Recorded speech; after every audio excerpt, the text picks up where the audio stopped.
Selamat pagi Bapak Ibu, saudara-saudari terkasih dalam Tuhan.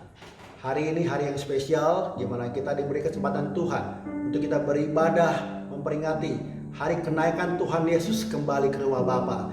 Di mana Tuhan sudah berkarya besar bagi kita, di mana Allah memilih kita, Allah mati, bangkit bagi kita. Hari ini menampakkan diri dan hari ini kita memperingati Tuhan Yesus naik kembali ke surga. Sungguh mari kita siapkan hati dan pikiran kita. Mari kita boleh datang kepada Tuhan.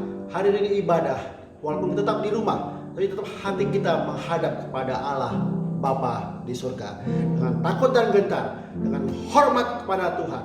Mari saudara-saudara kita terkasih, kita mempersiapkan hati kita menghadiri hadirat Tuhan. Dengarlah firman Tuhan dari Mazmur 57 yang berbunyi demikian. Hatiku siap ya Allah, hatiku siap. Aku mau bernyanyi, aku mau bermazmur. Bangunlah hai jiwaku, bangunlah hai gambus dan kecapi. Aku mau membangunkan fajar, aku mau bersyukur kepadamu di antara bangsa-bangsa ya Tuhan. Aku mau bermazmur bagimu di antara suku-suku bangsa. Sebab kasih setiamu besar sampai ke langit dan kebenaranmu sampai ke awan-awan. Tanda-tanda kehadiran Tuhan dalam ibadah yang kita mulai dalam nama Allah Bapa, Allah Putra, Allah Rohul Kudus. Dengan sikap berdiri, kita menghormat kepada Bapa. Tandakan pujian, hormat bagi Allah Bapa, Allah Putra, Allah Rohul Kudus.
Persembahan bala kerajaan Tuhan.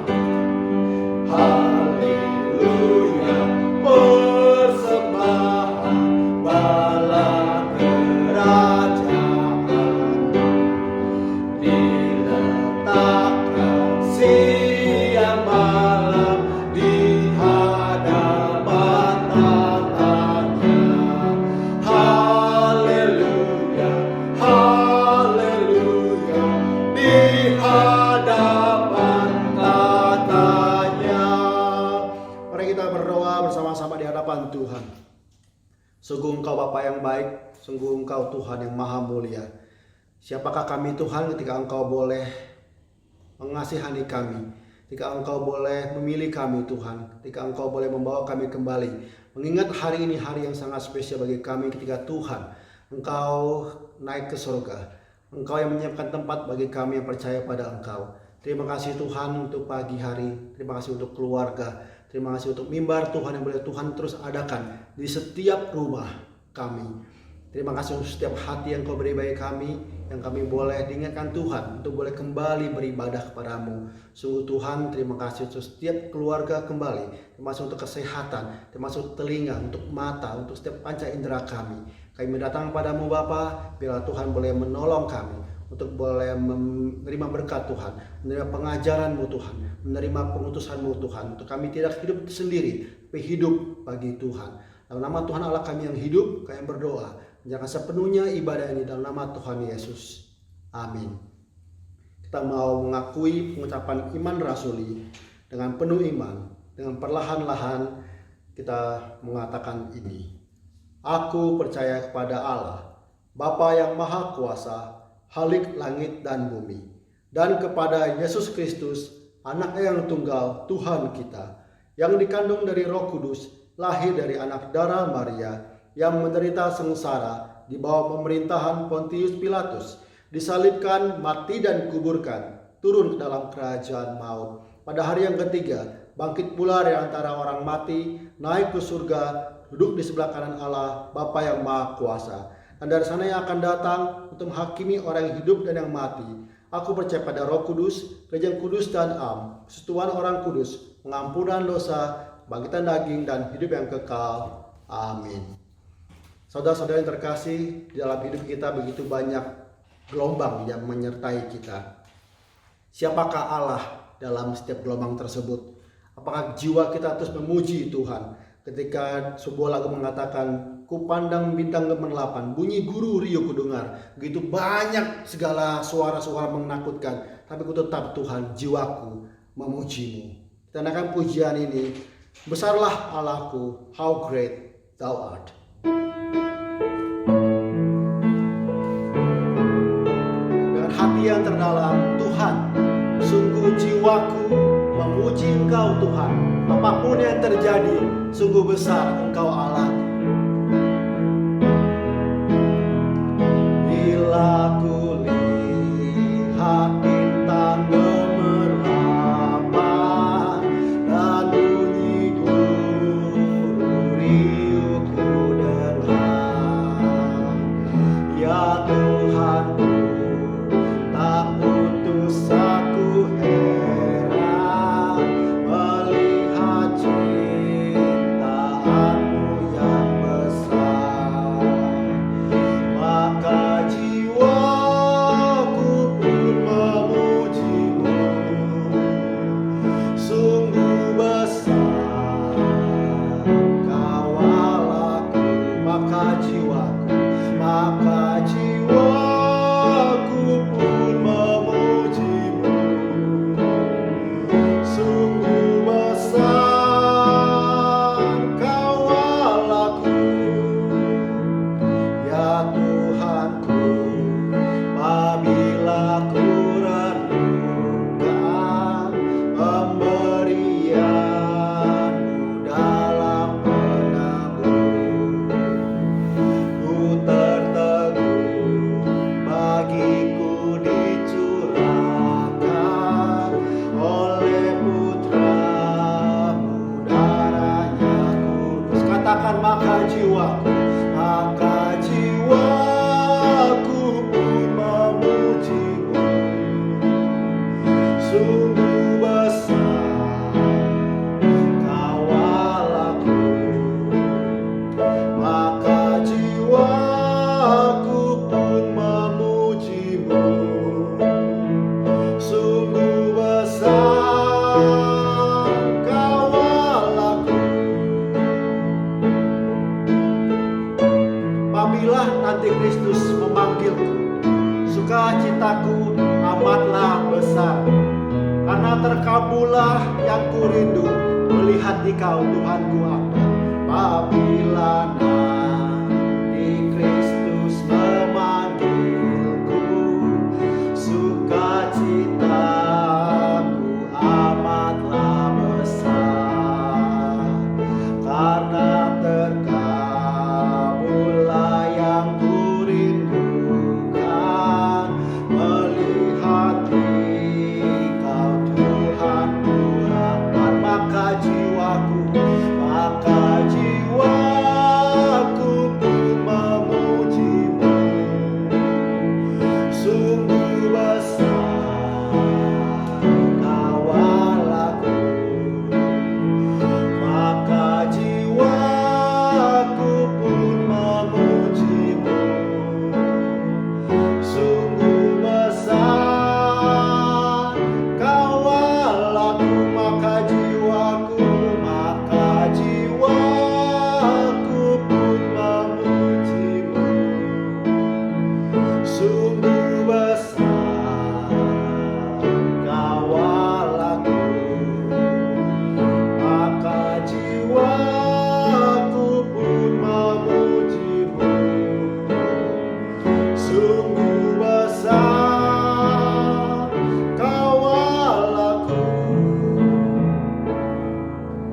Roma 6 ayat 12 mengatakan, sebab itu hendaklah dosa jangan berkuasa lagi di dalam tubuhmu yang fana, supaya kamu jangan lagi menuruti keinginannya. Kita tundukkan kepala, kita mau mengaku dosa kita, memohon ampun pada Tuhan. Tuhan, kami datang padamu Bapa dengan segala keberadaan diri kami. Engkau tahu Tuhan, ketika kami sadar, ketika kami tidak sadar, kami menyakiti hatimu Tuhan. Sungguh Bapa, biarlah kami boleh terus datang padamu, mengaku dosa kami, mengaku Engkau Allah yang suci, dan memohon pengampunan daripada Tuhan. Biarlah kami juga datang memohon pimpinan Tuhan, untuk kami boleh hidup lebih baik, lebih mengasihi Tuhan, lebih takut akan Tuhan, dan memuliakan nama Tuhan. Dalam nama Tuhan Yesus, kami menaikkan doa ini. Amin. Kita menaikkan doa syafaat, saudara terkasih. Kita mau berdoa terus, ya. Ketika Mazmur mengatakan, aku melayangkan mataku ke gunung-gunung, dari manakah akan datang pertolonganku? Pertolonganku ia dari Tuhan, yang menjadikan langit dan bumi. Ia tak akan membiarkan kakimu goyah, penjagamu tidak akan terlelap. Saudara yang terkasih, saat ini kita hanya bisa berdoa, berserah kepada Tuhan. Kita kemarin mendengar tagar yang begitu trending, Indonesia terserah. Mau ngapain terserahlah, orang udah pusing gitu ya. Rakyat tidak ada disiplin, pemerintah begini begitu. Jadi orang jadi seru bahas bahwa Indonesia terserah. Tuhan, mari kita berdoa pada Tuhan. Biarlah Tuhan yang berbelas kasih kepada kita. Kita akan pujian Yesus sahabat sejati yang mendasari doa kita. Tuhanlah yang menjadi teman sahabat sejati, pengharapan kita semua. Dengan pujian ini, sebelum kita masuk dalam doa syafaat,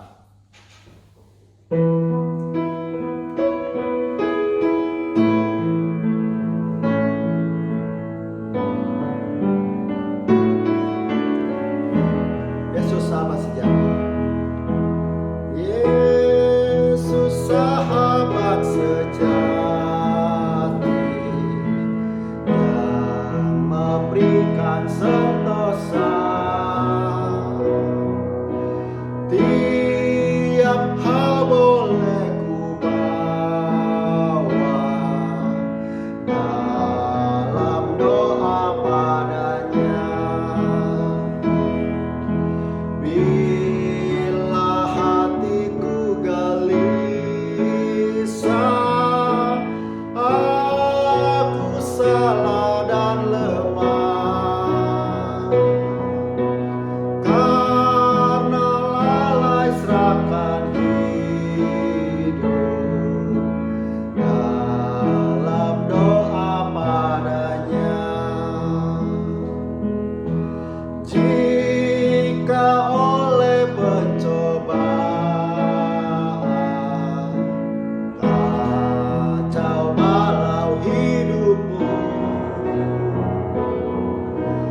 jangan lagi putus asa, pada Tuhan berseru. Yesus kawan setia, Yesus kawan yang setia, tidak ada taranya. Amin. Ia tahu kelemahanmu, naikkan doa padanya.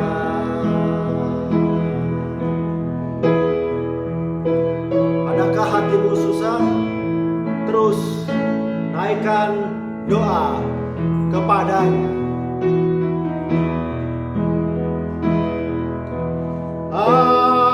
Adakah hatimu susah, berbeban serta lelah? Yesuslah pelindung kita, naikkan doa pada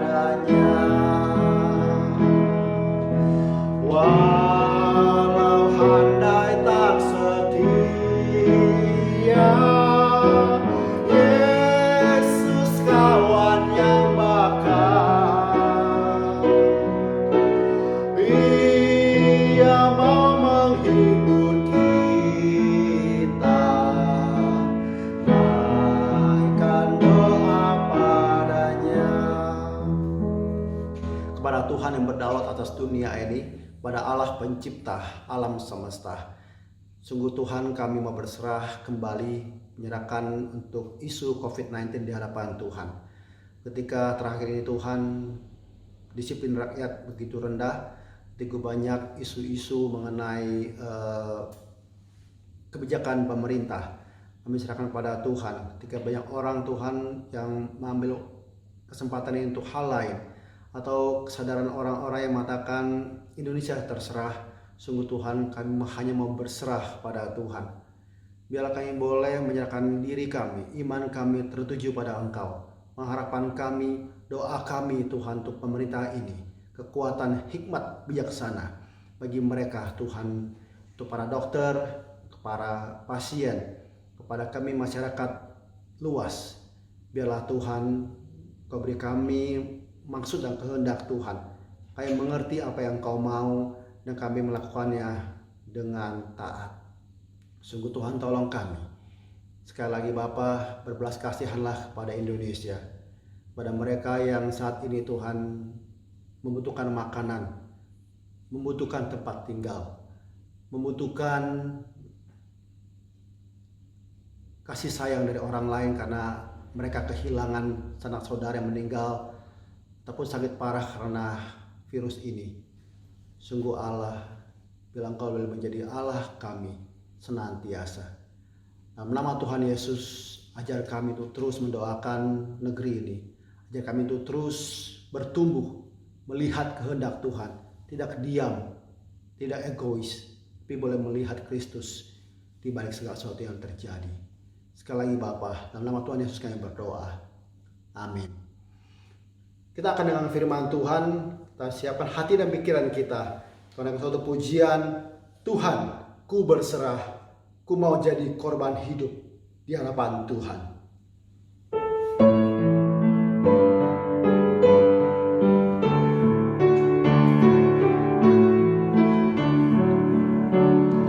Tuhan, ku berserah, jadi korban hidup, rohmu dan darahmu, bakar suci katur.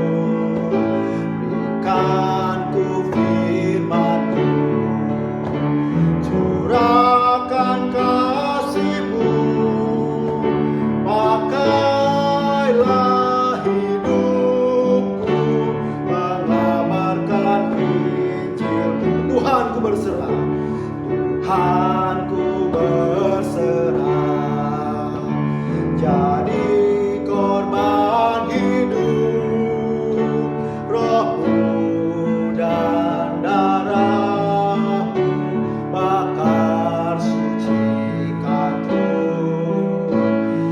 Berikan ku firman-Mu, curahkan kasih-Mu, pakailah hidupku, mengabarkan Injil-Mu.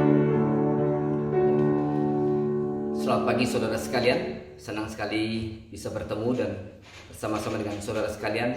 Kita pada hari ini akan menikmati ibadah kenaikan Tuhan Yesus. Satu tema yang akan kita pikirkan hari ini adalah Yesus sebagai Raja dan Hakim. Yesus Raja dan Hakim. Di dalam 2 tahun yang lalu saya sudah pernah menyampaikan kurang lebih ada 10 alasan kenapa Yesus harus naik ke surga. Nah, hari ini kita akan mencoba melihat dari sisi yang lain, apa makna teologi dari kenaikan Yesus. Saya akan bagi khotbah ini dalam 2 bagian. Bagian pertama, kita akan bicara tentang kerajaan Allah. Kemudian yang bagian kedua, kita akan bicara makna kenaikan Kristus. Baiklah saudara, sebelum kita akan mendengarkan firman, mari kita menundukkan kepala, kita akan berdoa bersama-sama. Tuhan Bapa kami surga, Bapa yang kami sembah dalam nama Tuhan Yesus Kristus Juru Selamat kami yang hidup. Kami sungguh bersyukur jikalau Tuhan terus menyatakan anugerah, penyertaan dan perlindungan kepada kami semua. Sehingga pada pagi ini kami boleh bersama-sama sekali lagi beribadah kepada Tuhan. Kami mau memperingati kenaikan yang sudah Tuhan alami untuk pergi ke surga. Kenaikan yang membuat akhirnya kemenangan Tuhan boleh dinyatakan. Dan kenaikan yang pada akhirnya boleh menjadi satu pengutusan bagi kami untuk terus bekerja bagi Tuhan. Berkati ibadah pada pagi hari ini, kiranya kami boleh datang dengan segala kerinduan, dengan segala sukacita untuk menikmati persekutuan di dalam Kristus. Meskipun kami berada di tempat yang berbeda-beda satu dengan yang lain, tetapi kami percaya di dalam satu ikatan cinta kasih Kristus. Roh Kudus akan mengikat kami sebagai satu tubuh Kristus, sebagai satu gereja di mana Tuhan sendiri sebagai kepalanya. Berkati ibadah hari ini, siapkan hati kami untuk kebenaran firman Tuhan. Di dalam nama Tuhan Yesus Kristus, kami sudah mengucap syukur dan berdoa. Amin. Mari saudara, kita buka bagian Alkitab kita dari Kisah Para Rasul. Kisah Rasul yang pertama, kita akan baca ayat 1 sampai dengan 4, kemudian kita lompat ke ayat 6 dan seterusnya.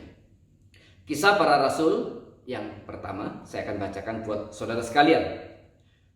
Roh Kudus dijanjikan. Hai Theophilus, dalam bukuku yang pertama, aku menulis tentang segala sesuatu yang dikerjakan dan diajarkan Yesus sampai pada hari ia terangkat. Sebelum itu, ia telah memberi perintahnya oleh Roh Kudus kepada rasul-rasul yang dipilihnya. Kepada mereka, ia menunjukkan dirinya setelah penderitaannya selesai. Dan dengan banyak tanda, ia membuktikan bahwa ia hidup. Sebab selama 40 hari, ia berulang-ulang menampakkan diri dan berbicara kepada mereka tentang kerajaan Allah. Kemudian kita langsung lompat ke ayat 6. Maka bertanyalah mereka yang berkumpul di situ, Tuhan, maukah engkau pada masa ini memulihkan kerajaan bagi Israel? Jawabnya, engkau tidak perlu mengetahui masa dan waktu yang ditetapkan Bapa sendiri menurut kuasanya. Tetapi kamu akan menerima kuasa kalau Roh Kudus turun ke atas kamu, dan kamu akan menjadi saksiku di Yerusalem dan di seluruh Yudea dan Samaria dan sampai ke ujung bumi. Sesudah ia mengatakan demikian, terangkatlah ia disaksikan oleh mereka, dan awan menutupnya dari pandangan mereka. Ketika mereka sedang menatap ke langit, waktu ia naik itu, tiba-tiba berdirilah dua orang yang berpakaian putih dekat mereka, dan berkata kepada mereka, hai orang-orang Galilea, mengapakah kamu berdiri melihat ke langit? Yesus ini yang terangkat ke surga meninggalkan kamu, akan datang kembali dengan cara yang sama seperti kamu melihat dia naik ke surga. Nah saudara, di bagian ini saya ingin saudara berkonsentrasi fokus kepada dua bagian, yaitu yang pertama di bagian ayat 3 bagian akhir. Dikatakan, sebab selama 40 hari ia berulang-ulang menampakkan diri dan berbicara kepada mereka tentang kerajaan Allah. Jadi setelah kebangkitan Yesus dan kemudian sampai dia naik ke surga, ada masa 40 hari dikatakan Yesus mengajar para rasul dan berbicara tentang kerajaan Allah. Dia fokus mengajarkan kerajaan Allah. Kemudian di ayat yang ke-10 dikatakan ketika mereka sedang menatap ke langit waktu ia naik itu, tiba-tiba berdirilah dua orang yang berpakaian putih dekat mereka. Dan berkata kepada mereka, hai orang-orang Galilea, mengapakah kamu berdiri melihat ke langit? Yesus ini yang terangkat ke surga meninggalkan kamu, akan datang kembali dengan cara yang sama seperti kamu melihat dia naik ke surga. Kita akan konsentrasi kepada dua bagian ini. Yang pertama, waktu Yesus berbicara tentang kerajaan Allah selama 40 hari itu, dan kemudian waktu Yesus naik. Nah saudara, di dalam tema daripada perjanjian baru, kerajaan Allah menjadi tema yang sangat sentral yang Yesus katakan. Pada waktu Yohanes Pembaptis memulai pelayanannya, dia berseru, bertobatlah, kerajaan Allah sudah dekat. Demikian juga Yesus waktu dia memulai pelayanannya, Yesus meneriakkan kalimat yang sama, bertobatlah, kerajaan Allah sudah dekat. Dan kemudian kerajaan Allah ini juga yang kemudian Yesus fokuskan untuk mengajar kepada para rasul selama 40 hari masa antara kebangkitan Yesus dan kenaikannya. Nah saudara, apakah kerajaan Allah itu? Kalau kita telusuri kembali dari masa perjanjian lama, orang Israel memiliki konsep kerajaan Allah yang kemudian makin berkembang. Dan khususnya perubahan itu terjadi nanti pasca pembuangan ke Babel.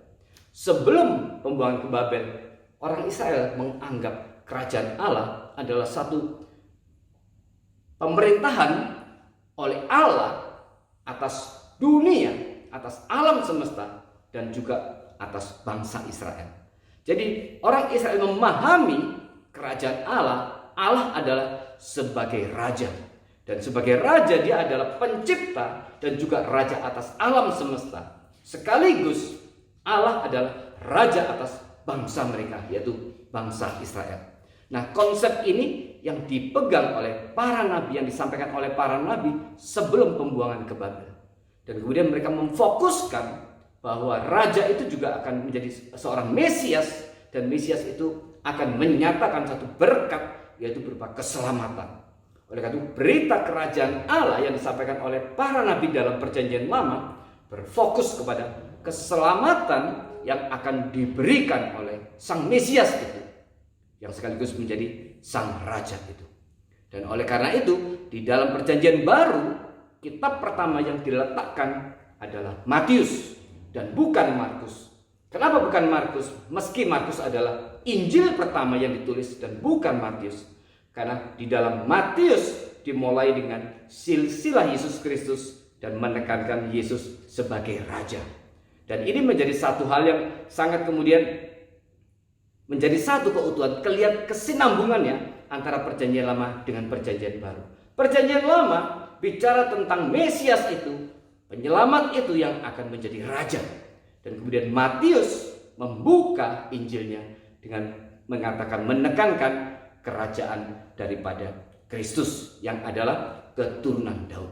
Nah saudara, ini konsep yang dipegang oleh para nabi, yang disampaikan oleh para nabi, yang dipegang oleh juga bangsa Israel sebelum pembuangan. Tetapi pasca pembuangan kemudian ada perubahan yang terjadi. Dan kemudian pasca pembuangan ini yang kemudian akhirnya terjadi terus sampai pada Yesus datang. Yesus berinkarnasi sebagai manusia. Nah saudara, pasca pembuangan Israel merasakan begitu penderitaan yang luar biasa waktu dalam pembuangan Babel. Sebagaimana saya sudah uraikan di dalam pembahasan daripada kitab Ratapan 2 minggu yang lalu. 2 kali berturut kita membahas tentang kitab Ratapan. Nah, keadaan yang begitu, penderitaan yang besar yang dialami oleh Israel waktu mereka dijajah oleh Babel, rupanya akhirnya merubah konsep mereka tentang kerajaan Allah. Maka hari itu orang-orang Israel setelah masa antara PL dengan PB, yaitu masa 400 tahun, masa intertestamental, mereka mengalami perubahan-perubahan di dalam memahami kerajaan Allah. Dan ini kemudian menjadikan orang Israel memiliki beberapa variasi pandangan tentang kerajaan Allah. Misalnya, orang-orang Farisi dan orang Saduki, mereka berpandangan bahwa kerajaan Allah itu adalah satu campur tangan ilahi yang akan dinyatakan oleh Tuhan dengan satu syarat, yaitu mereka harus melaksanakan semua aturan daripada hukum Taurat. Oleh karena itu orang Saduki dan orang Farisi, perjuangannya, spirit daripada keagamaan mereka adalah berpusat kepada hukum Taurat. Dan mereka ingin menerapkan hukum Taurat itu sekuat atau sebaik-baiknya dengan apa? Dengan kekuatan diri sendiri. Menerapkan hukum Taurat itu secara lahiriah. Karena mereka punya pandangan kerajaan Allah itu akan dinyatakan, ada satu intervensi ilahi, Mesias itu akan datang setelah mereka mentaati hukum Taurat. Nah di sini saudara, antara orang Saduki dengan orang Farisi memiliki perbedaan. Orang Saduki hanya menerima 5 kitab Taurat sebagai Alkitab mereka. Dan orang Saduki tidak menerima kitab-kitab daripada nabi-nabi dalam perjanjian lama. Sebaliknya orang Farisi menerima hukum Taurat, 5 kitab Taurat Musa dan juga kitab para nabi, yaitu seluruh kitab perjanjian lama seperti yang kita pegang hari ini. Orang Farisi memegang seluruhnya. Orang Saduki hanya memegang 5 kitab Taurat Musa saja. Tapi mereka secara umum memiliki konsep yang sama tentang kerajaan Allah. Dan di sini menjadi satu penjelasan Kenapa pada akhirnya mereka, orang Farisi dan orang Saduki ini sangat mendominasi posisi jabatan imam di dalam bait Allah. Sebagian besar imam-imam di bait Allah adalah orang-orang Saduki. Sehingga mereka waktu melihat Yesus secara demonstratif terus melanggar Taurat, terus melanggar aturan hukum Taurat yang mereka pahami, itu menimbulkan satu kebencian mereka luar biasa kepada Yesus. Karena mereka punya konsep, mereka mentaati hukum Taurat supaya kerajaan Allah itu datang, supaya Mesias itu datang. Dan ini tentunya terkait dengan apa? Dengan kesulitan dan penjajahan mereka waktu di Babel, waktu masa pembuangan di Babel. Saudara, Alkitab menempatkan pembuangan di Babel ini menjadi event yang sangat penting sekali. Penting sekali. Dan itu tidak hanya merubah daripada konsep orang bangsa Israel, tetapi juga Matius di dalam silsilah daripada Tuhan Yesus menempatkan pembuangan ke Babel sebagai salah satu pilar daripada titik di mana kemudian generasi itu berubah.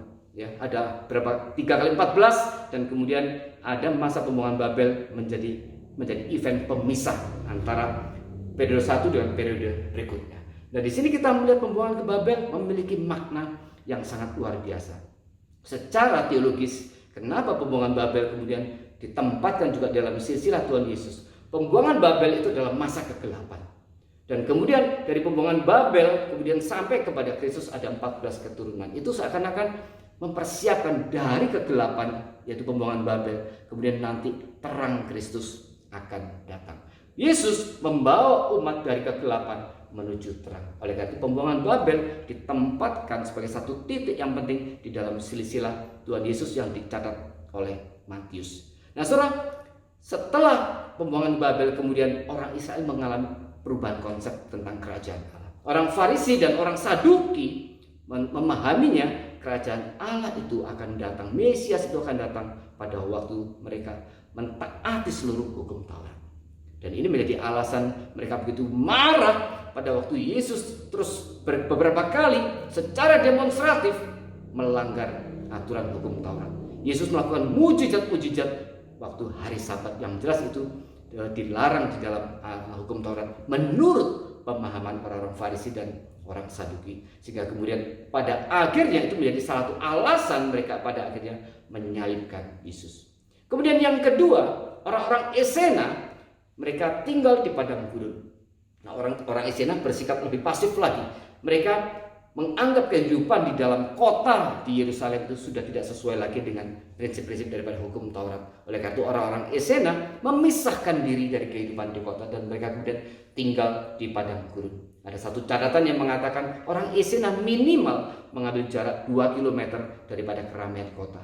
Dan kemudian mereka tinggal di padang gurun di dalam kemah-kemah. Dan di situ juga sangat mungkin akhirnya Yohanes Pembaptis juga pernah ada satu masa di mana Yohanes Pembaptis tinggal bersama-sama dengan orang Esena. Dan kemudian Yohanes Pembaptis terpengaruh oleh konsep kerajaan daripada orang-orang Esena. Orang-orang Esena hanya menunggu. Dia berpikir bahwa suatu saat akan ada intervensi daripada ilahi untuk menyatakan turunnya kerajaan Allah, yaitu Mesias itu yang akan menyelamatkan Israel. Tetapi orang Farisi, orang Saduki dan juga orang Esena masih terjebak dalam suatu yang sifatnya lahiriah. Lahiriah karena apa? Mereka masih berpikir kerajaan itu adalah suatu kerajaan yang bersifat politis, yaitu kerajaan yang seperti yang sudah pernah ditegakkan di masa Daud dan Salomo. Kemudian golongan yang berikutnya adalah orang-orang Zelot. Orang Zelot mereka tidak mau menunggu kerajaan Allah. Mereka ingin kerajaan Allah itu secepatnya datang. Dan oleh karena itu orang Zelot melakukan perjuangan pemberontakan dengan terang-terangan melawan tentara Romawi. Dan mereka bergerilya, mereka terus melakukan perlawanan terhadap kerajaan Romawi. Karena mereka berpikir dengan cara begitu mereka akan bisa mempercepat datangnya kerajaan Allah. Nah, saudara, ini konsep-konsep yang ada pada waktu Yesus datang ke dunia. Waktu Yesus berinkarnasi dan kemudian Yesus memulai pelayanannya, konsep-konsep seperti ini yang kemudian beredar di dalam kalangan orang Yahudi. Dan itu juga yang buat akhirnya suatu saat Yohanes Pembaptis, karena dia salah konsep tentang kerajaan Allah, maka kemudian suatu saat Yohanes Pembaptis setelah dia dipenjara, dia menjadi ragu apakah betul Yesus ini adalah Mesias yang diutus. Sehingga kemudian Yohanes Pembaptis mengutus muridnya bertemu dan bertanya kepada Yesus, betulkah dia seorang Mesias atau mereka harus tunggu yang lain lagi? Dan kemudian Yesus mengutip apa yang dinubuatkan oleh Yesaya. Katakan kepada Yohanes Pembaptis, apa yang kau lihat? Orang buta melihat, orang lumpuh berjalan, dan berbagai mujizat yang Yesus sudah lakukan. Dan itu yang dinubuatkan di dalam Yesaya, bahwa Mesias, salah satu tanda yang dihadirkan daripada kedatangan seorang Mesias yang sejati adalah tanda-tanda mujizat-mujizat itu. Dan kemudian Yesus mengatakan itu kepada para murid-murid daripada Yohanes. Nah, saudara, itu adalah perkembangan daripada konsep kerajaan Allah di dalam konsep daripada orang-orang Yahudi. Tetapi dalam Injil Matius tidak pernah menuliskan istilah kerajaan Allah. Dia menuliskan dengan istilah kerajaan surga. Kenapa? Karena orang Yahudi, di mana Matius menuliskan Injilnya untuk orang Yahudi tidak menyebutkan Yahweh, dan mereka menggantikan istilah Yahweh Allah dengan Adonai. Dan oleh karena itu Matius tidak menyebutkan istilah kerajaan Allah, karena istilah Allah Yahweh itu tidak diucapkan oleh orang-orang Yahudi, karena mereka menganggap kata Yahweh terlalu kudus buat mereka, sementara mereka ada orang berdosa. Sehingga Matius menggantinya dengan kerajaan surga. Nah, saudara, di sini kita lihat yang disampaikan oleh para nabi. Sebenarnya ada dua aspek daripada kerajaan Allah. Yang pertama memang bersifat lahiriah, yaitu bahwa raja kerajaan itu meliputi seluruh alam semesta. Secara lahiriah, raja itu, yaitu Kristus, memerintah atas seluruh alam semesta karena dia adalah pencipta. Tetapi juga ada makna rohani yang disampaikan oleh para nabi. Karena para nabi berkata, Mesias itu akan disebut sebagai juru selamat yang akan menyelamatkan Israel. Nah, menyelamatkan Israel dari hukuman dosa. Nah, ini disampaikan oleh para nabi. Tetapi kemudian orang Israel memahami menyelamatkan Israel dari penindasan daripada bangsa-bangsa asing. Nah, ini kadang-kadang memang pengalaman kita akhirnya membentuk pandangan teologi kita. Ini seperti orang Israel, karena mereka begitu sulit waktu mereka dijajah oleh Babel, waktu mereka dalam pembuangan Babel, sehingga penderitaan yang besar itu akhirnya merubah konsep daripada teologi mereka. Sehingga waktu para nabi mengatakan juru selamat itu akan membebaskan engkau dari dosa, mereka berpikir itu juru selamat akan membebaskan mereka dari penjajahan bangsa Romawi pada saat zaman Yesus. Nah, saudara, ini menjadi hal yang harus kita perhatikan dalam kehidupan kita. Jangan sampai kemudian pengalaman-pengalaman dalam hidup kita akhirnya merubah konsep teologi kita. Karena pengalaman bukan berarti harus dibuang. Pengalaman penting, tetapi pengalaman tidak boleh dijadikan sebagai sumber doktrin. Kita harus tetap menjadikan firman Tuhan untuk mengkoreksi semua pengalaman-pengalaman kita. Karena tidak semua pengalaman kita itu adalah pengalaman yang sejati berjalan bersama dengan Allah. Nah, kita katakan setan pun bisa menyamar sebagai malaikat terang. Dan kalau kemudian kita tidak hati-hati, ada pengalaman-pengalaman tertentu dalam kehidupan kita yang sebenarnya itu adalah pekerjaan setan dan bukan pekerjaan Tuhan. Oleh karena itu, sekali lagi pengalaman tetap memang harus diperhatikan. Harus kita terus koreksi, harus kita evaluasi. Tetapi pengalaman jangan pernah jadikan sebagai sumber daripada doktrin. Kita tetap harus menjadikan firman Tuhan untuk mengoreksi setiap pengalaman kita. Kita harus tetap menjadikan bersandar kepada Roh Kudus untuk memimpin pengalaman-pengalaman kita. Sehingga kita boleh yakin memang pengalaman yang kita alami adalah pengalaman yang sejati berjalan bersama dengan Tuhan. Nah, saudara, kembali kepada kerajaan. Maka kemudian orang Israel salah memahami. Para nabi menjelaskan ada dua aspek daripada kerajaan itu. Yang pertama, kingdom itu memang alam semesta.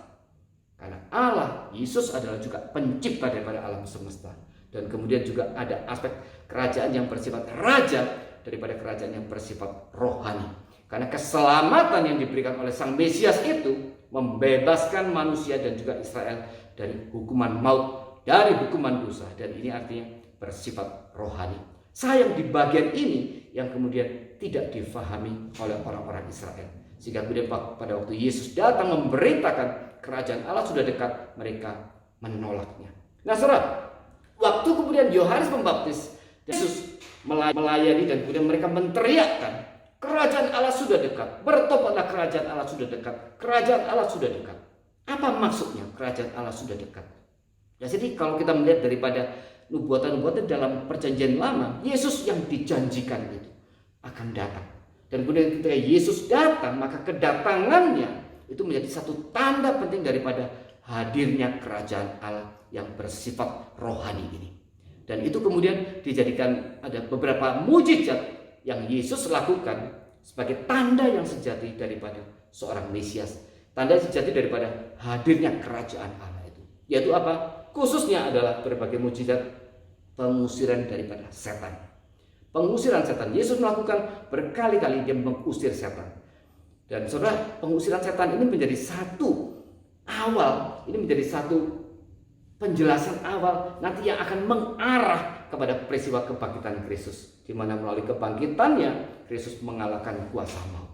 Di sini ada penegasan kerajaan Allah yang bersifat spiritual itu. Di balik itu ada peperangan spiritual antara Allah dengan malaikat-malaikat gelap, yaitu dengan iblis. Dan ini adalah peperangan rohani yang terus berjalan, yang sejak manusia jatuh dalam dosa, Tuhan mengizinkan setan, malaikat gelap itu, sang iblis itu bekerja di dalam batas-batas tertentu. Dan ini ada peperangan rohani yang terus terjadi sampai nanti kemudian Yesus datang kedua kali untuk menyatakan hukuman kekal kepada sang iblis.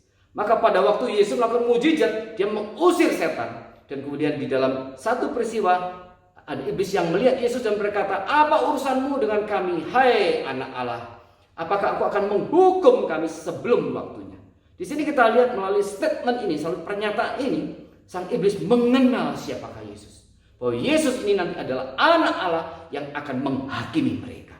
Dan mereka sudah tahu melalui kalimat tadi bahwa mereka suatu saat akan dikalahkan dan mereka akan jatuh dalam satu penghukuman. Nah saudara, ini sayangnya tidak ditangkap dengan baik oleh orang-orang Yahudi. Dan mereka tidak menangkap bahwa mujizat yang khusus ini, yaitu pengusiran setan, sebagai satu tanda penting daripada kehadiran daripada kerajaan Allah. Mari kita lihat beberapa ayat yang menggambarkan ini. Mari kita lihat di Matius 12. Matius 12 ayat 28.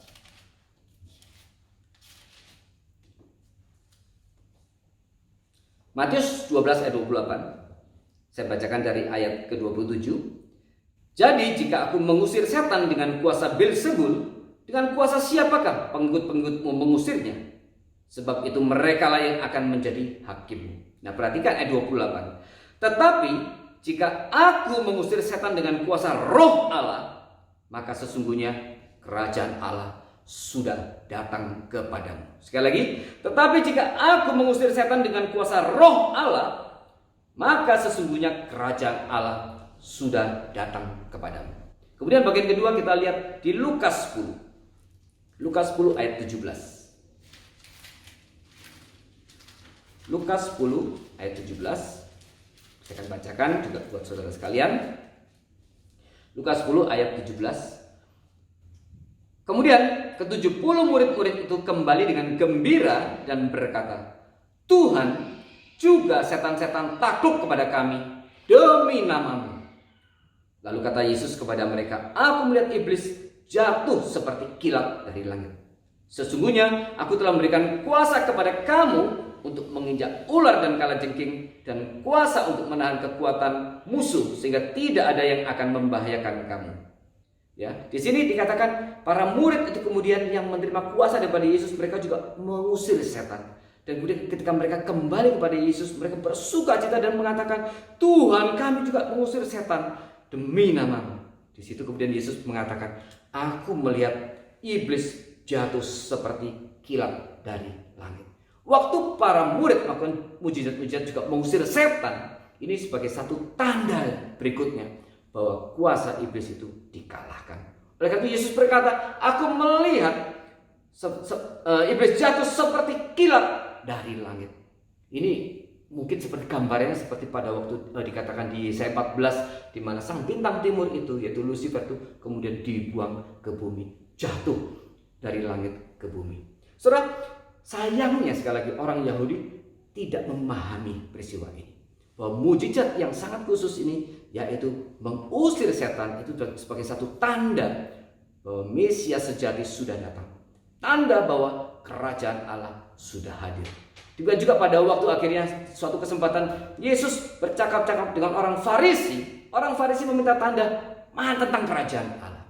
Yesus berkata, sesungguhnya kerajaan Allah sudah berada di tengah-tengah kamu. Tapi mereka tetap tidak menangkap apa yang dimaksudkan oleh Yesus. Ya saudara, inilah kerajaan Allah. Tetapi sayangnya orang Yahudi tidak menangkapnya. Kerajaan Allah bersifat lahiriah. Yesus adalah raja atas alam semesta. Tetapi juga ada kerajaan Allah yang bersifat rohania, yaitu Yesus adalah raja atas orang-orang yang ditebusnya, atas orang-orang yang diselamatkannya, orang-orang yang sudah menerima Yesus sebagai Tuhan Juru Selamatnya, dan kemudian kita semua menaklukkan diri di hadapan, di kaki Yesus, dan kemudian memandang Yesus, menyembah Yesus sebagai raja yang kita sembah. Saudara, inilah kerajaan Allah. Aspek pertama daripada kerajaan Allah. Kemudian yang kedua, aspek dari sisi waktu. Kapankah kerajaan Allah itu dinyatakan? Dikatakan tadi Yesus berkata kepada orang-orang itu bahwa kerajaan Allah sudah hadir. Hari ini sudah hadir. Tetapi kemudian suatu saat dia juga berkata bahwa kerajaan Allah itu nanti akan hadir. Jadi di sini kerajaan Allah memiliki ada 3 aspek. Yang pertama, waktu melihat ke belakang. Kerajaan Allah itu sudah dinyatakan, yaitu bahwa seluruh alam semesta sudah diciptakan. Ya, sudah diciptakan. Mari kita lihat di Mazmur 103. Ketika alam semesta itu sudah diciptakan, maka di situ Allah adalah sebagai raja dan juga Yesus sebagai raja. Mari kita lihat di Mazmur 103. Mazmur 103, kita akan baca dari ayat yang ke-19. Tuhan sudah menegakkan tahtanya di surga dan kerajaannya berkuasa atas segala sesuatu. Dikatakan Daud menuliskan Tuhan sudah menegakkan tahtanya di surga. Tuhan sudah. Jadi sudah, artinya sudah, ya sudah, berarti waktu Allah menciptakan alam semesta itu menyatakan kerajaan Allah atas alam semesta. Berarti dari sisi waktu yang pertama kerajaan Allah itu sudah dinyatakan. Tetapi waktu Yesus datang, kerajaan Allah hari ini sudah hadir. Yesus berteriak sudah dekat dan hari ini sudah hadir. Dan kemudian juga ada aspek di mana kerajaan Allah nanti waktu Yesus datang kedua kali juga akan dinyatakan. Ini berarti dari sisi waktu kerajaan Allah itu sudah dinyatakan, tetapi nanti akan menuju kesempurnaannya pada waktu Yesus datang kedua kali. Kerajaan Allah itu sudah hadir di tengah-tengah mereka, dan itu ditandai dengan kehadiran Yesus yang adalah raja. Dan kemudian dia buktikan bahwa dia adalah Mesias yang sejati, dia raja yang sejati dengan waktu dia mengusir setan, dan nanti pada waktu kebangkitan dia sudah menaklukkan kuasa maut. Tetapi kerajaan Allah yang hari ini kita nikmati hari ini, itu adalah kerajaan Allah yang masih ongoing, yang masih berjalan menuju kesempurnaannya. Kapan kesempurnaannya? Pada waktu Yesus datang kedua kali. Oleh karena itu di sini dikatakan kerajaan Allah itu bersifat already but not yet. Sudah, tetapi belum sempurna. Nanti waktu kesempurnaannya dinyatakan waktu Yesus datang kedua kali. Kita sekarang hadir di tengah-tengah antara Yesus naik ke surga dan nanti kedua kali Yesus akan datang kembali. Itu yang dikatakan di dalam Kisah Rasul. Yesus yang kau lihat naik ke surga nanti akan turun kembali dengan cara yang sama. Kita sekarang berada di masa di tengah-tengahnya. Nah, ini dari sisi waktu. Kerajaan Allah itu bersifat already, sudah datang, sudah dinyatakan. Tetapi kesempurnaannya baru akan dinyatakan nanti pada waktu Yesus datang kedua kali. Already but not yet. Kemudian yang berikutnya daripada aspek kerajaan surga ini. Kerajaan surga ini juga menyatakan satu kemenangan. Kenapa kemenangan? Karena dengan Yesus menaklukkan, mengusir setan dan kemudian menaklukkan kuasa maut pada dengan kebangkitannya, itu menyatakan satu kemenangan sejati atas kuasa maut. Kemenangan sejati atas sang iblis. Kemenangan sejati atas dosa. Dan kemenangan itu juga yang seharusnya menjadi satu spirit yang kita pegang waktu kita menjalani kehidupan kita bersama dengan Tuhan. Bahwa kita disertai dan kita percaya, kita menyembah Tuhan yaitu Kristus yang sudah menaklukkan kuasa maut, yang sudah menyatakan kemenangannya. Maka seharusnya kita juga memiliki satu semangat kemenangan ini yang harus kita bawa dalam perjalanan hidup kita. Dan semangat kemenangan ini membuat kita tidak seharusnya takut terhadap apapun. Karena kemenangan yang sejati, yaitu kemenangan atas kuasa maut, sudah Yesus nyatakan. Nah, saudara, kita lihat di sini bahwa kuasa maut ini menjadi satu hal yang sangat menentukan dalam kemenangan Yesus, yaitu melalui kebangkitannya. Mari kita lihat di 1 Korintus 15. 1 Korintus 15.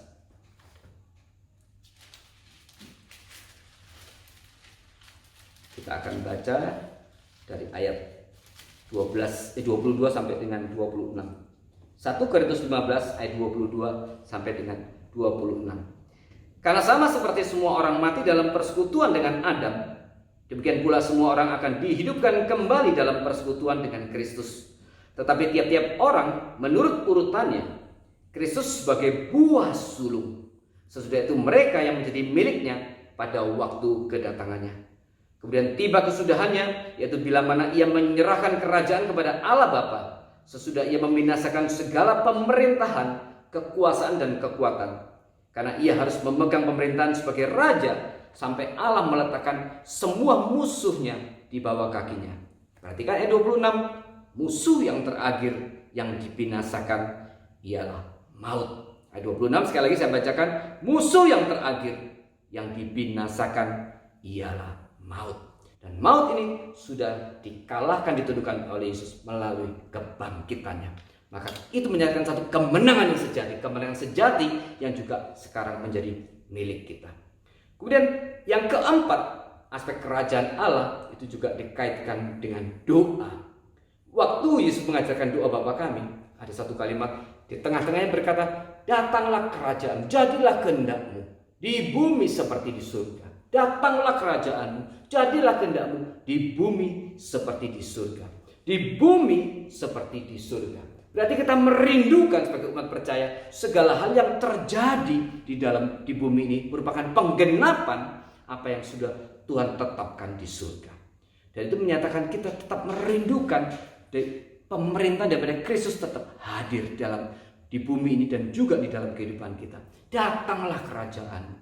Kalau kerajaan itu sudah datang, kenapa di dalam doa Bapa kami tetap ada kalimat datanglah kerajaanmu, datanglah kerajaanmu. Ini menyatakan satu, secara rohani, secara spiritual kita merindukan bahwa Kristus sebagai Raja itu tetap boleh hadir di dalam kehidupan kita. Juga termasuk di dalam memimpin sejarah menuju penggenapan rencana dan kehendak Tuhan.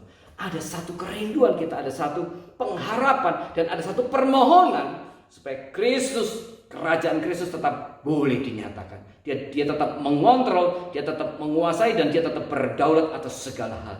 Dan itu kita pohonkan kepada Kristus di dalam doa Bapa kami. Ini menjadi satu kerinduan kita untuk menjadikan keinginan yang di surga itu sebagai satu patron dan itu menjadi sumber untuk segala hal yang terjadi di bumi. Demikian juga di dalam kehidupan kita perlu senantiasa berdoa, Tuhan, supaya apa yang di dalam kehidupanku, perjalanan hidupku menggenapkan apa yang sudah Tuhan tetapkan di surga. Nah, saudara, inilah aspek-aspek daripada kerajaan surga. Dan kemudian yang kelima, kerajaan surga itu berkaitan juga dengan gereja.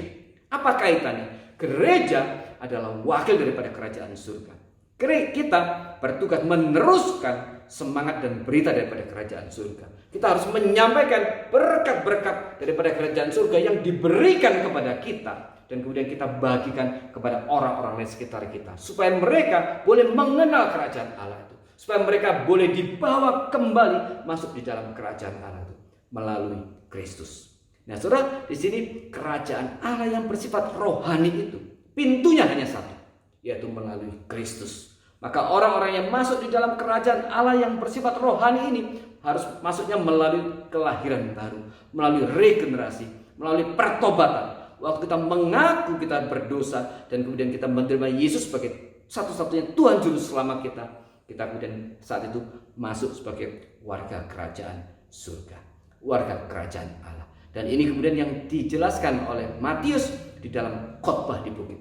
Matius menjelaskan dengan panjang lebar sifat-sifat dan etika daripada warga kerajaan Allah, yaitu dengan khotbah di bukit. Berbahagialah mereka yang miskin di hadapan Allah, berbahagialah mereka yang lemah lembut, berbahagialah mereka yang menderita karena Allah. Ini menjadi satu prinsip di mana kemudian kerajaan Allah itu bukan sebuah hanya konsep yang mengawang-awang, tetapi kerajaan Allah itu juga berkaitan dengan etika. Maka ini menjadi aspek daripada kerajaan Allah. Yang keenam, itu kerajaan Allah itu berkaitan dengan etika kehidupan sehari-hari.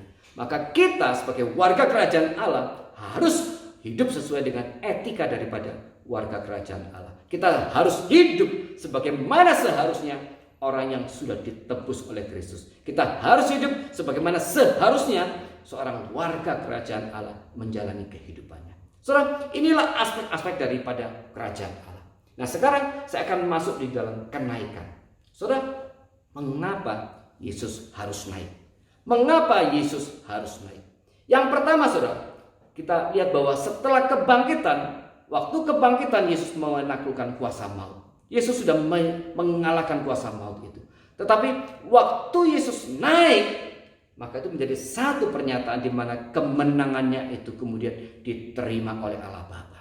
Nah, ini dikatakan kalau kita baca di dalam kitab Injil Markus, mari kita lihat. Markus mencatat sedikit ada berbeda dengan yang Lukas catat di dalam Injil Lukas maupun di dalam Kisah Para Rasul. Kita tahu bahwa Kisah Para Rasul ditulis oleh Lukas. Lukas juga menuliskan Injil Lukas. Ada perbedaan sedikit yang dicatat oleh Markus tentang kenaikan Tuhan Yesus. Mari kita lihat di Markus 16 ayat 19. Markus 16 ayat 19 saya bacakan. Sesudah Tuhan Yesus berbicara demikian kepada mereka, terangkatlah ia ke surga, lalu duduk di sebelah kanan Allah. Markus memberikan tambahan, lalu Yesus duduk di sebelah kanan Allah. Saudara, ini berita yang kemudian secara konsisten diberitakan juga oleh para rasul, oleh Paulus beberapa kali, dan kemudian juga dalam kitab Ibrani. Duduk di sebelah kanan Allah menjadi hal yang sangat penting diberitakan. Petrus memberitakannya, Paulus memberitakan juga di dalam surat Ibrani diberitakan, apalagi di Wahyu itu berkali-kali dinyatakan duduk di sebelah kanan. Apa maksudnya, saudara? Duduk di sebelah kanan. Ini disesuaikan dengan konteks kerajaan hari itu. Masih ingat bahwa kitab ini ditulis di dalam masa kerajaan Romawi. Nah, di dalam tradisi daripada kerajaan yang hari itu mereka suka berperang. Waktu seorang jenderal diutus oleh seorang kaisar untuk terlibat dalam sebuah peperangan, dan ketika jenderal itu kemudian menang, maka kemudian dia kembali ke istana dan dia akan disambut luar biasa oleh rakyatnya dan juga oleh rajanya. Dan kemudian si jenderal menjadi panglima perang itu yang sudah berhasil memenangkan satu peperangan, kemudian diberi kehormatan untuk duduk di sebelah kanan sang raja. Nah, waktu dia duduk di sebelah kanan sang raja, itu menyatakan ada 3 hal. Yang pertama, dia diberikan kehormatan. Kehormatan untuk duduk di sebelah kanan sebagai tanda penghormatan. Yang kedua, sebagai tanda kemenangannya disahkan dan dinyatakan. Dan yang ketiga, duduk sebelah kanan itu berarti juga ada satu otoritas, ada satu kuasa yang diberikan juga kepada yang duduk sebelah kanan. Maka duduk sebelah kanan Allah sekali lagi itu bermakna ada 3. Yang pertama sebagai satu penghormatan, kemudian yang kedua sebagai satu tanda pengesahan kemenangan itu diterima oleh sang raja, dan kemudian yang ketiga ada satu kuasa otoritas yang diberikan kepada yang duduk sebelah kanan. Maka pada waktu Yesus duduk di sebelah kanan Allah Bapa, dia naik dan kemudian duduk sebelah kanan Allah Bapa. Ini menjadi satu penting sekali. Kenapa? Itu menyatakan bahwa Allah menerima dan mengesahkan kemenangan yang sudah Yesus peroleh melalui kebangkitannya. Nah, ini menjadi penting. Maka kenaikan mau tidak mau satu proses yang harus Yesus alami pasca kebangkitan. Kalau Yesus tidak naik, maka kemenangan dia di atas kuasa maut itu belum sepenuhnya disahkan, belum sepenuhnya diterima oleh Allah Bapa. Tetapi dengan dia naik dan kemudian duduk sebelah kanan Allah, itu menyatakan bahwa Allah Bapa sudah menerima, sudah mengesahkan kemenangan yang sudah Yesus peroleh melalui kematiannya, melalui kebangkitannya. Saudara, ini menjadi penting sekali. Itu makna pertama. Kenaikan merupakan satu proses kelanjutan daripada kebangkitan, di mana melalui kenaikan dan kemudian Yesus duduk sebelah kanan Allah Bapa. Berarti Allah Bapa sudah menerima dan sudah menyatakan kemenangan Kristus itu. Kemudian yang kedua, Allah bukan saja kemudian menerima dan menyatakan kemenangan itu dengan mendudukkan Yesus di sebelah kanan dia. Itu berarti juga satu misi yang sudah Yesus lakukan sudah genap, sudah selesai. Nah saudara, ini ada perbedaan dengan ucapan Yesus tetelestai pada waktu di atas kayu salib. Waktu Yesus di atas kayu salib, dia berkata genaplah, tetelestai. Apa bedanya? Sudah selesai waktu di atas kayu salib dengan sudah selesai pada waktu dia naik di surga. Perbedaannya adalah waktu Yesus di atas kayu salib dia berkata tetelestai, sudah selesai. Itu di dalam konteks penebusan. Di dalam konteks penebusan. Tetapi pada waktu dikatakan sudah genap, Allah sudah menerima misi daripada Kristus, sudah selesai. Itu berarti juga menyangkut kemenangan Yesus atas kuasa maut. Pada waktu Yesus disalib, itu berarti bermakna penebusan. Waktu Yesus disalib, Yesus belum bangkit.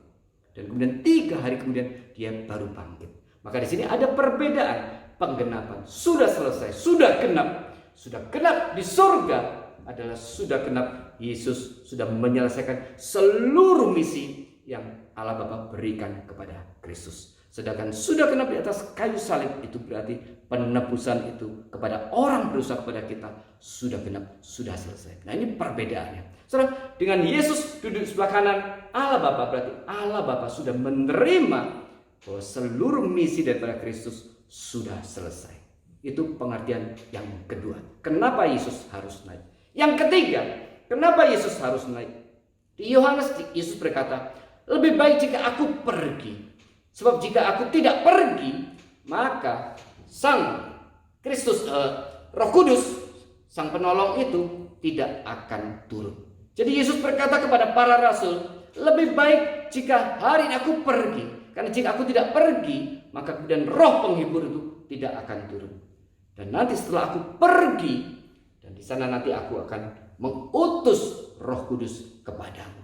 Jadi Yesus naik ini sebagai awal untuk menginisiasi nanti Roh Kudus akan turun. Nah kita tahu setelah Yesus naik, kemudian 10 hari lagi, 10 hari kemudian Pentakosta, yaitu Roh Kudus dinyatakan. Maka ini adalah mengapa penjelasan kenaikan, mengapa Yesus harus naik yang ketiga. Yang keempat, mengapa juga Yesus harus naik? Ini berkaitan dengan satu masa yang baru, satu zaman yang baru. Bahwa Yesus naik itu menyatakan bahwa dia sudah menjadi raja dan menang atas segala kuasa. Mari kita lihat satu ayat di dalam 1 Petrus 3. 1 Petrus 3 ayat 21 dan 22. 1 Petrus 3 ayat 21 dan 22. Saya akan bacakan buat saudara sekalian. 1 Petrus 3 ayat 21 dan 22. Juga kamu sekarang diselamatkan oleh kiasannya, yaitu baptisan. Maksudnya bukan untuk membersihkan kenajisan jasmani, melainkan untuk memohonkan hati nurani yang baik kepada Allah oleh kebangkitan Yesus Kristus yang duduk di sebelah kanan Allah setelah ia naik ke surga, sesudah segala malaikat, kuasa dan kekuatan ditaklukkan kepadanya. Sekali saya bacakan ayat 22. Yesus Kristus yang duduk di sebelah kanan Allah setelah ia naik ke surga, sesudah segala malaikat, kuasa dan kekuatan ditaklukkan kepadanya. Saudara, di sini kita lihat bahwa Yesus dengan duduk sebelah kanan Allah, waktu dia naik, menjadi satu pernyataan di mana Yesus menjadi raja. Dan kemudian dia raja bukan hanya kemudian raja di bumi, dia menaklukkan kuasa maut itu di bumi, dan sekarang dia naik ke surga. Maka dikatakan dia sudah menaklukkan segala kuasa daripada malaikat, kuasa dan kekuatan seluruhnya, baik di langit maupun di bumi, sudah ditaklukkan kepadanya. Dan itu dia terima waktu dia naik ke surga. Maka waktu dia naik ke surga itu menjadi satu pengesahan dia adalah raja atas segala kuasa di langit maupun di bumi, atas segala kuasa yang berada di seluruh alam semesta. Dan ini menjadi satu hal yang penting, karena Yesus bukan hanya kemudian menjadi raja, penguasa atas kuasa yang di bumi. Waktu dia bangkit, dia menaklukkan kuasa maut. Tetapi sekarang dia naik ke surga, maka kemudian kuasa yang dia taklukkan adalah seluruhnya di langit maupun di bumi. Nah, saudara, ini menjadi satu masa di mana Yesus kembali kepada keilahiannya yang sempurna. Dikatakan Yesus kembali kepada keilahiannya yang sempurna. Apa maksudnya? Waktu Yesus datang ke dunia dan menjadi manusia, kealahannya tidak hilang. Dia tetap Allah, dia 100% Allah, dan dia juga 100% manusia. Tetapi dengan dia menjadi 100% manusia, maka kemudian seakan-akan dalam tanda kutip kealahannya menjadi terbatas. Di mana sebagai manusia 100%, Yesus tetap harus makan, ya. Yesus harus minum, Yesus bisa merasa lelah, dan Yesus memiliki segala sifat keterbatasan daripada seorang manusia. Tapi kemudian ketika kemudian dia dari bumi kemudian naik ke surga, dia kembali kepada status keilahiannya yang sempurna. Maka Yesus tidak lagi dibatasi oleh sifat-sifat dia sebagai manusia. Dia kembali kepada keilahiannya yang sempurna. Dan ini menjadi alasan yang keempat kenapa Yesus harus naik. Dia kembali kepada keilahiannya yang sempurna. Dan yang kelima, kenapa Yesus harus naik? Selain sebagai raja, Yesus maka kemudian disahkan sebagai imam agung untuk selama-lamanya. Kita tahu bahwa di dalam seluruh kitab Ibrani punya pesan inti yang satu, yaitu Yesus adalah imam agung untuk selama-lamanya. Yesus menjadi imam, menjadi perantara antara kita umat percaya dengan Allah Bapa. Dan ini menjadi satu posisi yang menjadi sangat khusus yang dia terima setelah dia naik ke surga. Saudara perhatikan, kalau Yesus tidak naik ke surga, dia tidak mungkin menjabat sebagai imam besar sampai selama-lamanya. Karena posisi itu hanya dia bisa terima waktu dia naik ke surga. Kenapa? Waktu di Golgota, Yesus menjadi domba Allah, menjadi korban. Dia menyerahkan dirinya menjadi korban, menjadi domba sembelihan yang kemudian memperdamaikan kita dengan Allah Bapa. Tetapi waktu dia naik ke surga, maka sekarang dia diberikan posisi sebagai imam besar untuk selama-lamanya. Kenapa untuk selama-lamanya? Di dalam tradisi perjanjian lama, jabatan imam diteruskan kepada anaknya. Dan kemudian seterusnya, keturunan-keturunan berikutnya menjabat sebagai imam. Tetapi Yesus adalah Allah. Dan dia tidak punya keturunan. Dia bukan seperti manusia yang kemudian punya anak. Dan karena dia tidak punya anak, dia adalah Allah yang kekal, Allah yang sejati, maka kemudian jabatan imam itu dia pegang untuk selama-lamanya. Dan ini penting buat kita, karena waktu dia terima itu di surga, dia sebagai raja yang kekal, dia berkuasa atas segala sesuatu, segala kekuasaan di langit maupun di bumi, dan sekaligus dia menjabat sebagai seorang imam. Maka itu menjadi satu posisi yang penting bagi kita, menjadi satu jaminan bagi kita bahwa kita dilindungi dan kita memiliki seorang perantara, seorang imam yang sekaligus adalah seorang raja, penguasa atas segala sesuatu. Itu menjadi memberikan satu jaminan yang lebih kuat kepada kita bahwa kita memiliki perantara yang luar biasa. Dia juga adalah raja atas segala alam semesta, raja atas segala kuasa. Kemudian berikutnya, mengapa Yesus harus naik?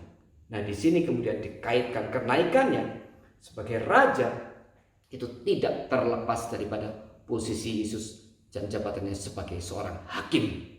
Nah, tadi di banyak ayat dikatakan nanti Yesus anak manusia akan kemudian berdiri sebagai hakim. Dia akan mengadili setiap orang menurut perbuatannya. Nah, saudara, posisi dan jabatan Yesus sebagai hakim tidak mungkin dia terima kalau dia belum naik.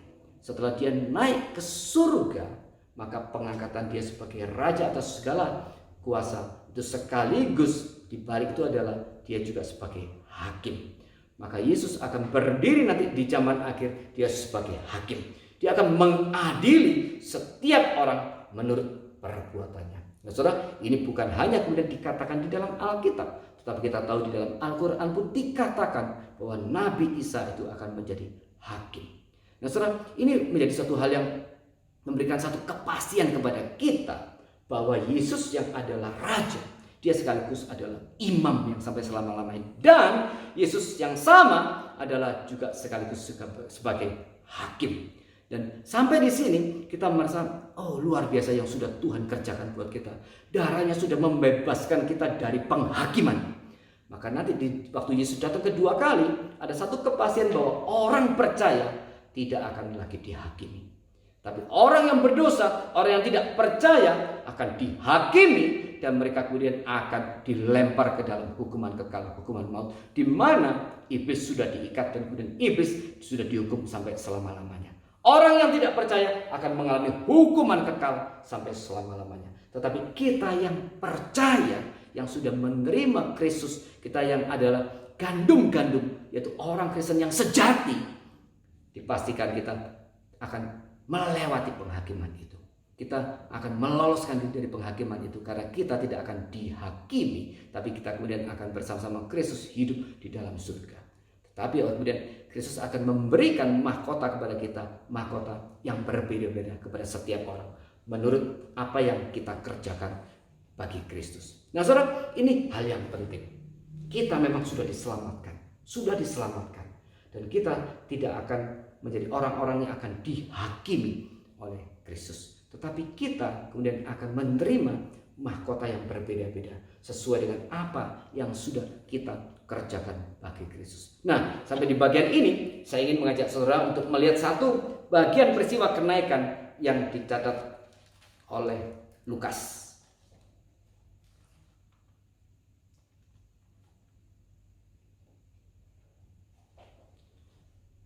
Kita lihat di dalam Lukas pasal 24 ayat 50 sampai dengan 53. Lalu Yesus membawa mereka keluar kota sampai dekat Betania. Di situ ia mengangkat tangannya dan memberkati mereka. Ketika ia sedang memberkati mereka, ia berpisah dari mereka dan terangkat ke surga. Mereka sujud menyembah kepadanya. Lalu mereka pulang ke Yerusalem dengan sangat bersukacita. Mereka senantiasa berada dalam bait Allah dan memuliakan Allah. Di sini dikatakan mereka sujud menyembah kepadanya. Nah saudara, saya mau membawa saudara pada pengertian kerajaan Allah di aspek yang lain, yaitu kingship. Saudara, kerajaan Allah, kita adalah warga kerajaan Allah. Maka kita harus menjadikan Kristus sebagai Tuhan di dalam kehidupan kita. Kita harus memberikan kehidupan yang menyembah Kristus. Nah saudara, apakah selama ini kita sudah memberikan kehidupan yang terbaik? Apakah kita selama ini sudah memberikan satu penyembahan yang terbaik kepada Kristus? Dikatakan para rasul kemudian mereka sujud menyembah kepada Kristus, dan kemudian mereka pulang dengan segala sukacita. Ini aspek pertama. Kingship, kerajaan Kristus di dalam kehidupan kita, itu harus membuat kita senantiasa memberikan hidup yang menyembah kepada Kristus, hidup yang meninggikan Kristus, hidup yang memuliakan Kristus. Dan kemudian kita lihat juga konsep berikutnya berkaitan dengan misi. Kita lihat apa yang dicatat oleh Markus.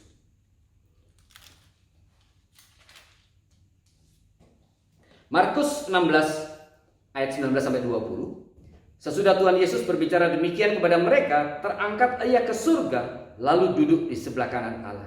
Mereka pun pergilah memberitakan Injil ke segala penjuru, dan Tuhan turut bekerja dan meneguhkan firman itu dengan tanda-tanda yang menyertainya. Sekali lagi saudara, ayat 20, mereka pun pergilah memberitakan Injil ke segala penjuru, dan Tuhan turut bekerja dan meneguhkan firman itu dengan tanda-tanda yang menyertainya.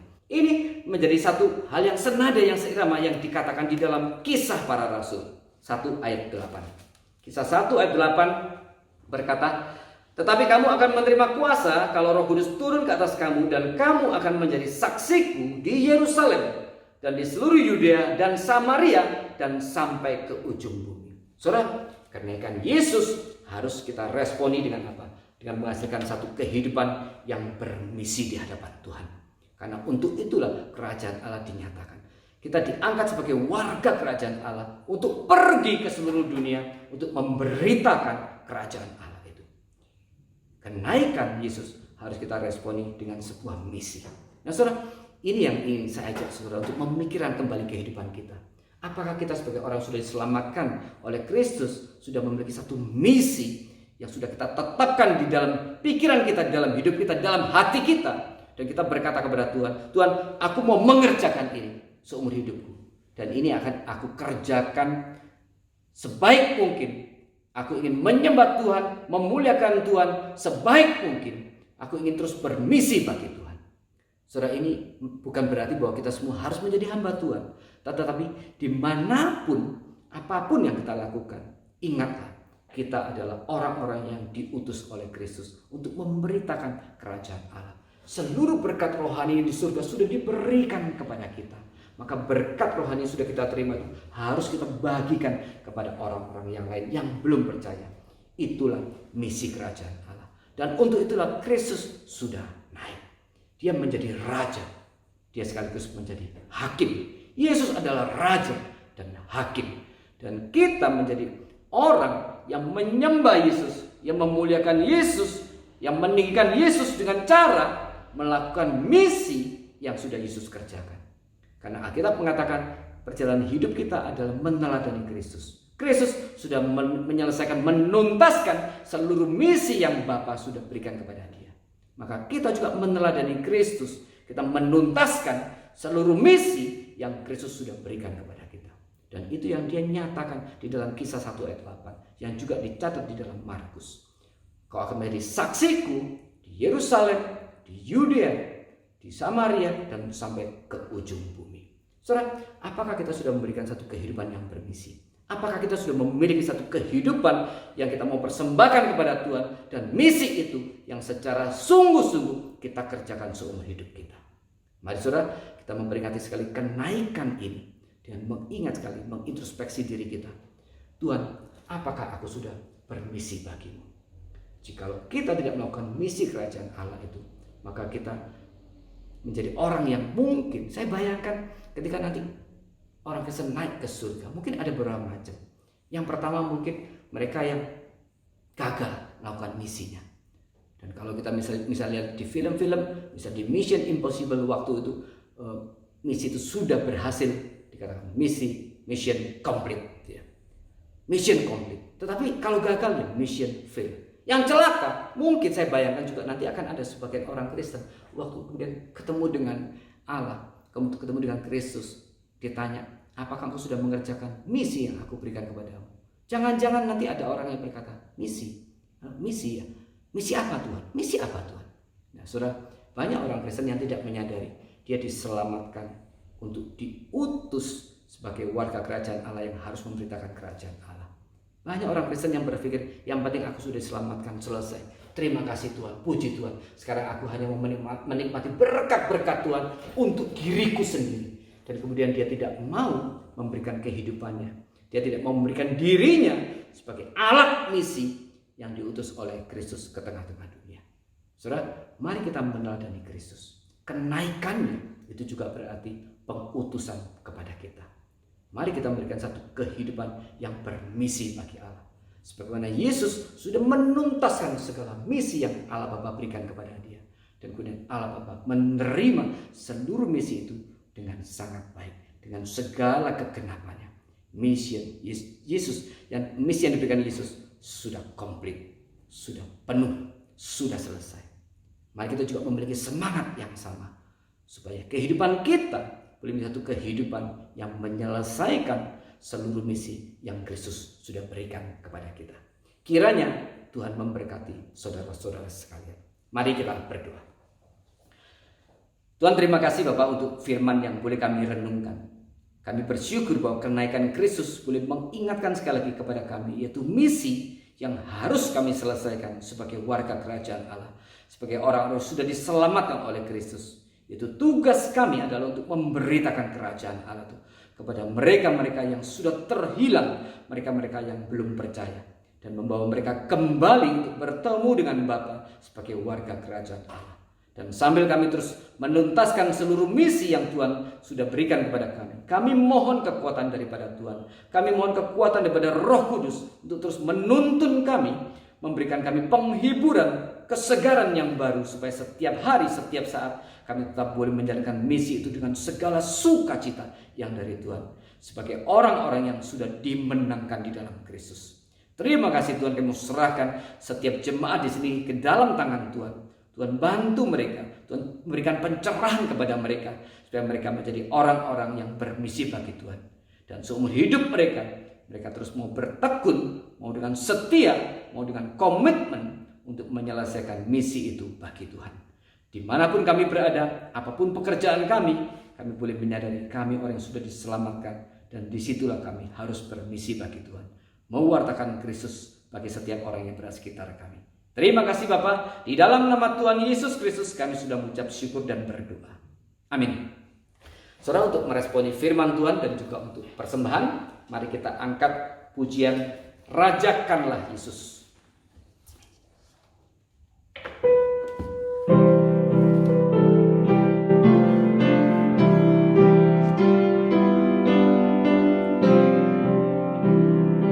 Rajakanlah Yesus, domba di arasnya. Dengarlah suara pujian kumandang di surga.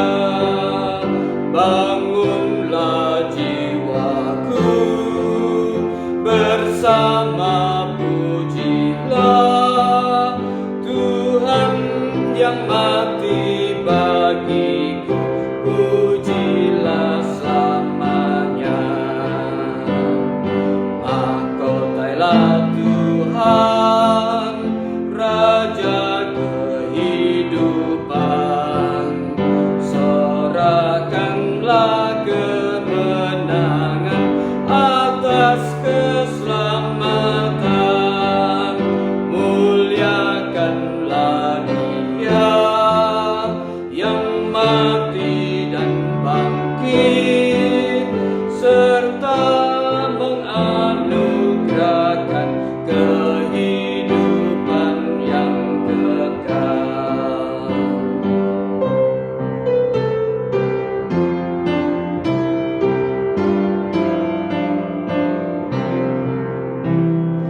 Mahkotailah Tuhan, Raja Maha Kasih, ternyatalah kuasanya indah dan mulia.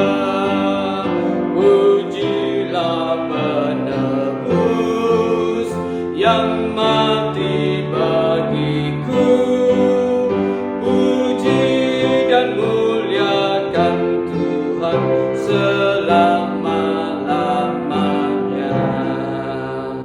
Mari kita berdoa untuk persembahan. Tuhan, sekali lagi kami datang ke hadirat Tuhan. Kami mengucap syukur oleh karena sebagai anak-anak Tuhan, kami terus boleh menikmati satu kehidupan yang dipimpin oleh Tuhan. Tuhan terus memberikan anugerah penyertaan di dalam kehidupan kami. Demikian juga pada saat ini, sebagian daripada berkat yang sudah Tuhan berikan kepada kami, boleh kami kembalikan lagi kepada Tuhan. Ajar kami supaya kami boleh mengembalikannya dengan segala sukacita. Dan Roh Kudus boleh mengajarkan kepada kami supaya kami boleh makin memberi makin banyak kepada Tuhan. Seluruh waktu kami, tenaga yang kami miliki, apapun yang kami miliki, juga uang yang ada di dalam diri kami. Terima kasih Tuhan, Tuhan akan pakai semuanya ini demi pelebaran kerajaan Allah di muka bumi ini. Berkati persembahan yang sudah kami berikan, terimalah dengan segala sukacita karena kami juga memberikannya dengan segala sukacita. Di dalam nama Tuhan Yesus Kristus kami sudah mengucap syukur dan berdoa. Amin. Baiklah saudara, mari kita akhiri ibadah pada hari ini. Kita angkat pujian pengutusan ini sekaligus mengingatkan kepada kita bahwa seluruh perjalanan kehidupan kita setelah diselamatkan adalah menuju pada keserupaan dengan Kristus. Sekali lagi, serupa dalam hal apa? Serupa di dalam karakter kita, serupa di dalam hati yang terus mau memuliakan Tuhan, serupa dalam karakter yang terus mau setia di dalam misi yang sudah Allah tetapkan bagi dia, dan terus berjuang dengan segala komitmen menjadikan misi itu sebagai tujuan akhir. Mari kita meneladani Kristus, kita juga mau menjadikan misi yang sama dalam kehidupan kita. Mari kita angkat pujian Ku Mau Serupa Yesus.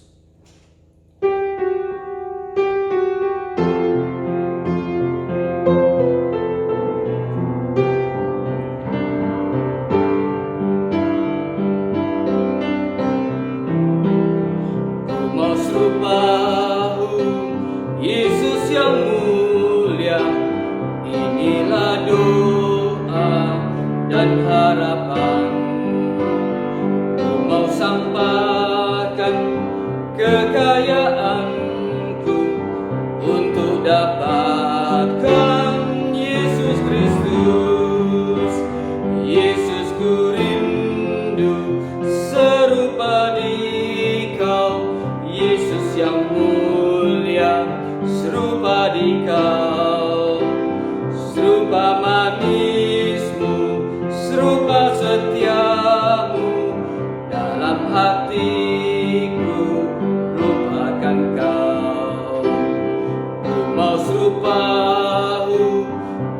lemah lembut, penuh rahmat, pengasihan, selalu menolong yang tawar hati, serta mencari yang berdosa. Yesus, ku rindu serupa Dikau, Yesus yang mulia, serupa Dikau, serupa manismu, serupa setiamu, dalam hatiku rupakan Kau. Saya dong saudara untuk bangkit berdiri.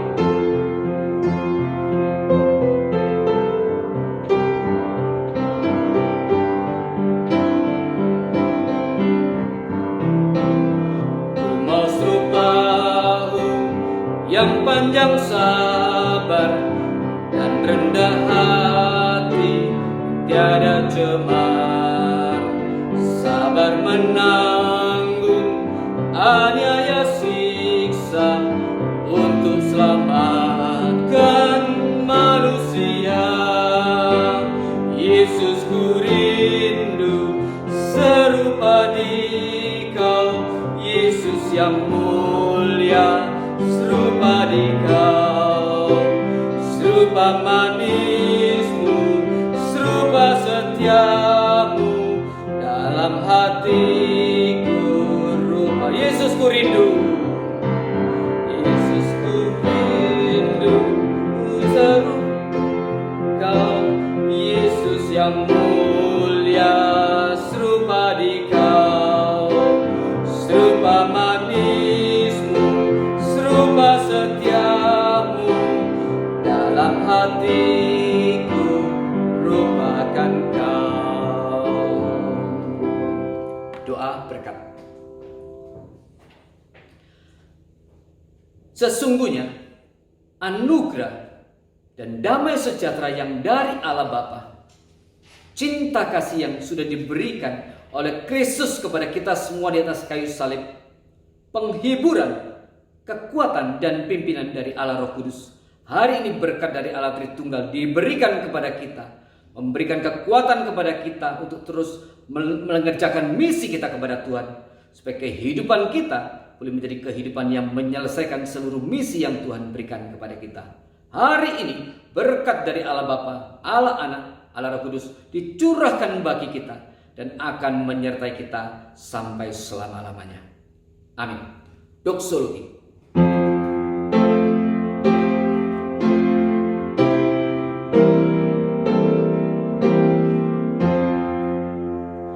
Puji Allah Bapa Putra,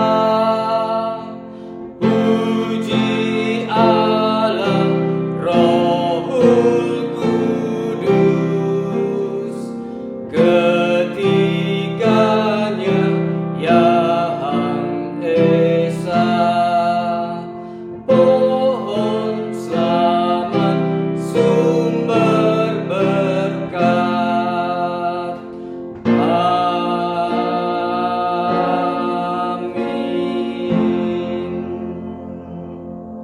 Tuhan memberkati saudara-saudara sekalian dan sampai bertemu di hari Minggu. Terima kasih.